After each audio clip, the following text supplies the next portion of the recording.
Graça e paz, amados, para todos aqueles que nos ouvem, para aqueles que nos seguem em nossas redes sociais.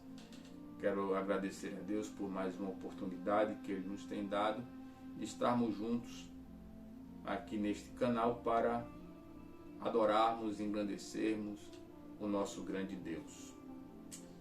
Amados, iniciamos uma leitura no livro de Filipenses, E capítulo 1, verso 1, foi o primeiro vídeo. E nesse segundo vídeo eu quero estender aqui a nossa leitura a partir do verso 3. Diz assim, verso 2: Graça e paz a vós outros, da parte de Deus, nosso Pai, e do Senhor Jesus Cristo. Dou graças ao meu Deus por tudo que recordo de vós, fazendo sempre com alegria súplicas por todos vós, em todas as minhas orações, pela vossa cooperação no Evangelho, desde o primeiro dia até agora. Estou plenamente certo de que aquele que começou a boa obra em vós há de completá-la até o dia de Cristo Jesus.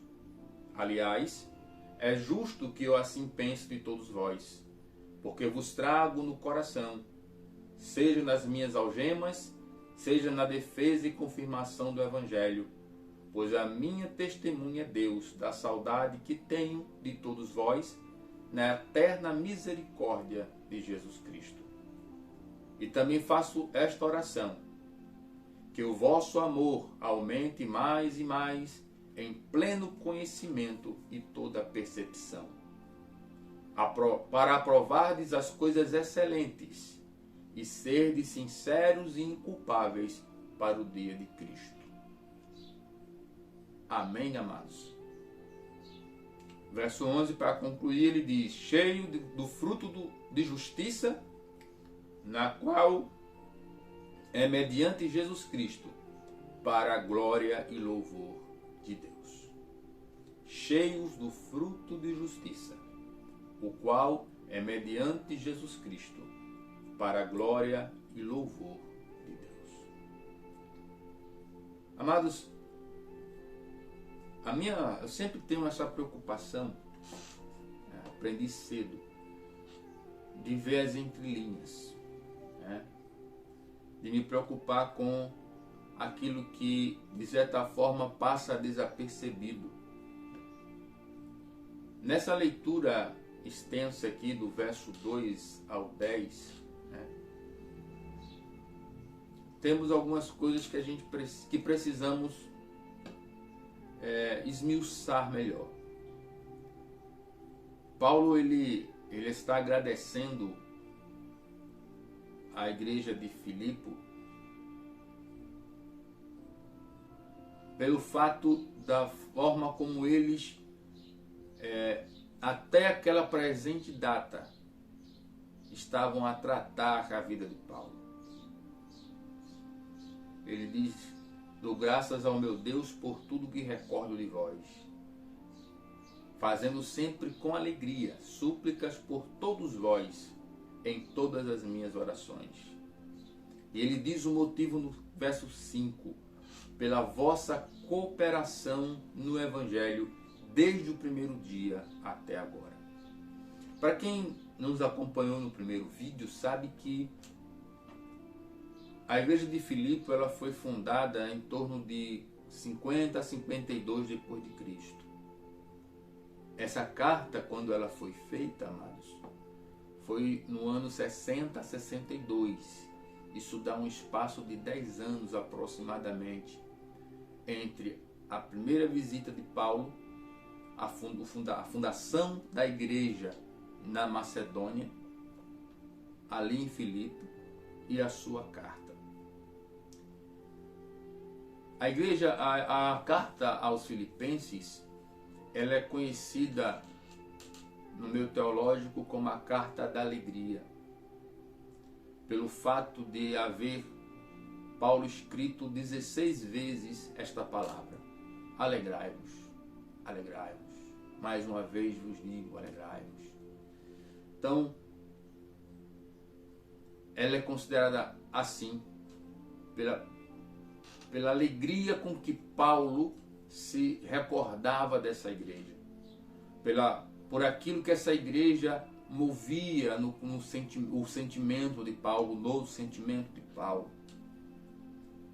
E o que é que eu quero trazer para os nossos dias? Não só falar do conceito histórico da carta, daquilo que Paulo vivenciou, daquilo que a igreja de Filipe vivenciou na vida de Paulo. O que é que tudo isso traz para mim hoje, para a igreja do século XXI? Amados, eu sou nordestino e desde já quero mandar um abraço para a Igreja de Cristo no Alto do Zé Bonifácio, Casa Amarela, Recife, Pernambuco. Os irmãos ali de Casa Amarela que sejam abençoados em nome do Senhor Jesus. Aprendi os meus primeiros passos no Evangelho ali naquele bairro há mais de 30 anos atrás. Dentro desse período, eu ouvi frases que, a princípio, como um beber no Evangelho, como um neófito, eu não tinha a percepção. E por não ter a percepção verdadeira, real, daquilo que a Bíblia nos orienta, por muito tempo eu passei a ouvir e até dei crédito a uma frasezinha que diz assim: eu não posso ajudar fulano para não tirá-lo da prova.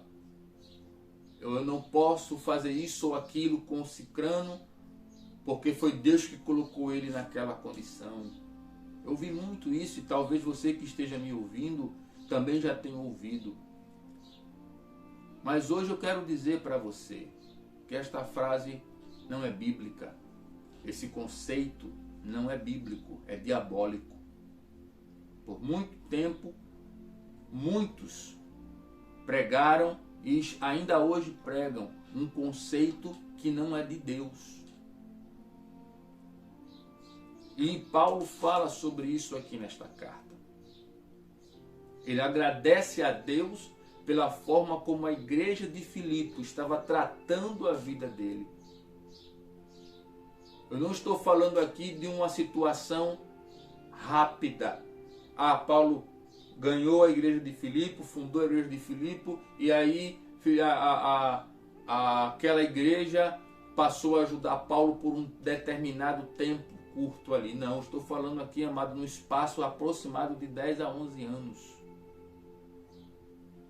E Paulo ele deixa claro que essa igreja, desde o primeiro dia em que ela foi fundada até aquela presente data, isso dá um espaço de quase 11 anos entre o fundamento e esta carta. E para que você saiba, uma vez que pouco se lê e muito pouco se entende do que se lê, essa igreja não só se ficou satisfeita em enviar a Paulo aquilo que lhe era necessário para a vida, como acabou também enviando um mensageiro, um irmão, para cuidar de Paulo. Se você for ler a carta, você vai ver que a igreja chegou a enviar um irmão bancado pela igreja para cuidar da vida de Paulo, para saber como é que ele estava, para ser servo de Paulo naquilo que Paulo necessitava. A igreja ela sempre se preocupou com o ministério pastoral na vida de Paulo e com a pessoa de Paulo em si. Então, essa coisa de dizer, eu não ajudo fulano, porque se assim faço, estou tirando ele da prova, ou estou entrando na prova com ele. Amados, isso não é bíblico. São frases que entraram dentro do contexto evangélico, sem aprovação de Deus, sem nenhuma orientação do Espírito, contrário até ao que a palavra diz. Porque João, em uma das suas cartas, chega a dizer que se eu visitar o irmão e não dar-lhe aquilo que a sua matéria precisa, aquilo cobrir as suas necessidades, João pergunta: o que é que você fez demais? Tiago chega a dizer na sua carta que a minha fé ela é reconhecida pelas minhas obras. Se essa não existir, a sua fé é morta. Então, eu preciso sim olhar a necessidade do meu irmão e supri-la naquilo que lhe é necessário, dentro das minhas posses. E Paulo chega a dizer, até acima das vossas posses, como ele diz aos Coríntios. O povo do tempo apostólico, a igreja da era apostólica, ele tinha isso consigo, a ponto de você ver lá em Atos, deles venderem suas propriedades e depositarem aos pés dos apóstolos, e isso ser repartido segundo a necessidade de cada um. Se você juntar Atos dos Apóstolos, a quantidade de irmãos que se converteram na pregação de Pedro, e ouvir que entre eles não havia necessidade, se você se preocupar um pouquinho em ler a palavra, você vai se surpreender com quase 9.000 pessoas congregadas, e a Bíblia dizer que não havia necessidade entre eles, porque tudo era comum a todos, porque ninguém estava ali dizendo isso aqui é meu, isso aqui é teu. Amados, você que tem hoje a oportunidade de ajudar o seu irmão e não faz, você comete pecado. Porque o que Deus lhe deu não é para você simplesmente botar no bolso e dizer é meu. Deus lhe deu para que você abençoe a outros. 2 Coríntios capítulo 9. Quem semeia pouco, pouco ceifa. Mas quem semeia em abundância também ceifará. Do 7 para frente você vai entender o motivo dessa abundância, ou aonde você deve empreender aquilo que Deus tem te dado, para que outros deem glórias a Deus. Então o que Deus tem te dado, tem te abastecido, é para que outros glorifiquem, e aí torna-se uma cíclica. Na medida que você recebe de Deus e distribui, Deus te dá novamente. E assim você vai. Outros dão glória, Deus recebe a glória, te deu, você distribui. Outros dão glória, Deus recebe a glória, te deu, distribui. E assim se torna uma cíclica. Você se torna um canal de bênçãos para outras pessoas. Foi para isso que Deus te chamou. Pega aquilo que Deus tem te dado e faz aquilo que Jesus fez. Sendo Ele Deus, não teve por usurpação ser igual a Deus, mas aniquilou-se em forma humana, a morrer em morte de cruz, tudo isso por amor. Então você está vivo aqui hoje, ouvindo estas palavras, porque a misericórdia de Deus foi abundante sobre tua vida e em tua vida. E é isso que nós precisamos fazer. A igreja de Filipe entendeu isso na veia. E a prova disso é esta carta de mais de 10 anos, e Paulo dizendo desde o primeiro dia até agora. Abra a sua mão, amados. Veja a necessidade do seu irmão. Era essa postura que fazia com que na época da igreja primitiva os outros olhassem e vissem mudança. Vissem algo diferente na vida do povo, da igreja de Deus em Cristo na época apostólica. Os outros se maravilhavam com essa postura, coisa que tem mudado hoje em dia. O egoísmo, o egocentrismo tem feito parte da vida das pessoas cristãs. Estou falando para crente. Se oriente como cristão, como filho de Deus, se é que você é filho de Deus. Faça aquilo que a palavra do Senhor tem te orientado. Eu digo se é porque Romanos capítulo 8, capítulo 9, se eu não me engano, capítulo 8, verso 9, diz: aquele que não tem o Espírito de Cristo, esse tal não é dele. E como conhecemos que temos o Espírito de Cristo, aí você volta para o capítulo 5 e vai ver que para aqueles que têm o Espírito de Cristo, Romanos, melhor dizendo, Romanos 5 e 5. Ora, a esperança não confunde, porque o amor de Deus é derramado em nossos corações pelo Espírito Santo que nos foi outorgado. Ora, a esperança não nos traz confusão, porquanto o amor de Deus é derramado em nossos corações pelo Espírito Santo que nos foi dado. Conhecemos e sabemos que temos o Espírito Santo pelo amor que nos é outorgado. A esperança não nos traz confusão, porquanto o amor de Deus é derramado em nossos corações pelo Espírito Santo que nos foi outorgado. Fica fácil saber, amados. Para aqueles que amam a Deus, a Bíblia, João deixa claro que ele ama seu irmão.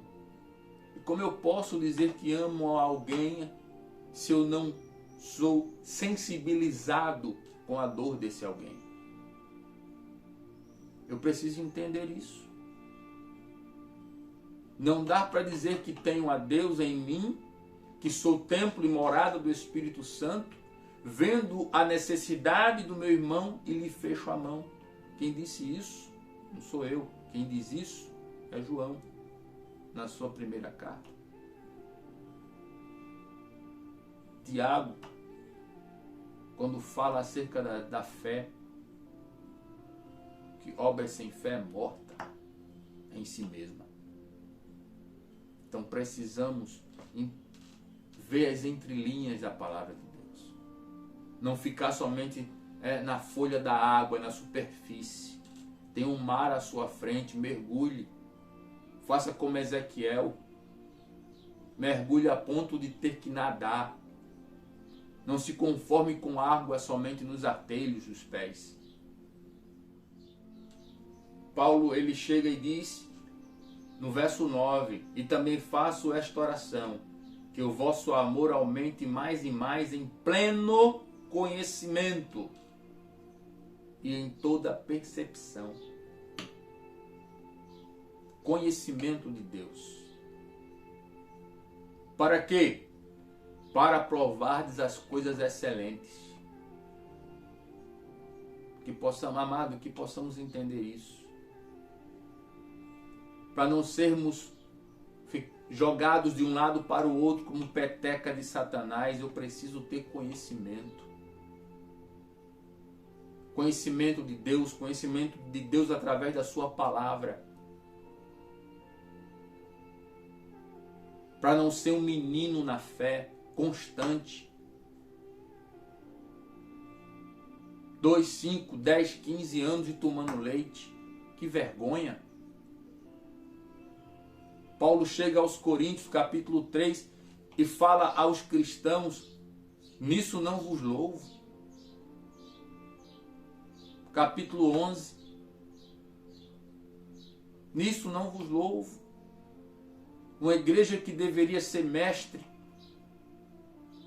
que deveriam ter mestres, disse Paulo, fala meninos na fé, com leite vos criei, não com manjar, porque na época eram crianças em Cristo e ainda hoje são. Então, amados, assim como um pai que ama o seu filho, por mais que ele seja bebê, bonitinho ali no colo do pai, todos nós como pai queremos ver a desenvoltura desta criança.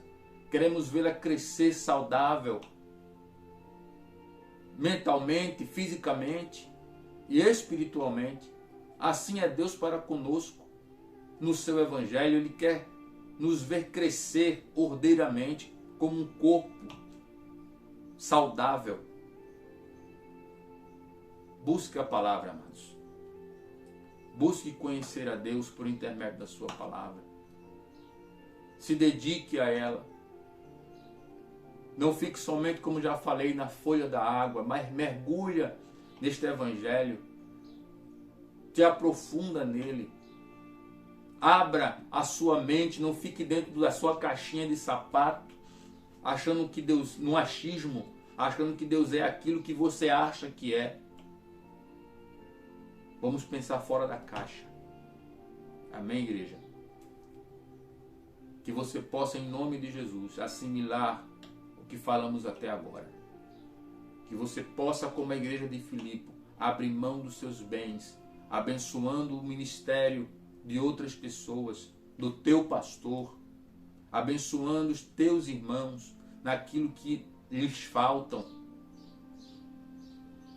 Que você possa crescer em sabedoria, em bom senso, para saber destrinchar, como disse Paulo, as coisas excelentes, aprovar as coisas excelentes, aumentar, conhecer, ser sinceros e inculpáveis diante de Deus e de Cristo, cheios do fruto do Espírito. Daí verso 5 para frente, é palco para outro vídeo. Eu espero que em nome do Senhor Jesus você possa entender que o Senhor, Ele está neste momento nos instruindo a sermos verdadeiros cristãos. Fica na paz, uma ótima semana para você, para sua família. Que a graça do nosso Senhor Jesus Cristo, o amor de Deus e a comunhão do seu Espírito permaneça em você, sobre você e na tua família, nos teus negócios. Shalom, fica na paz.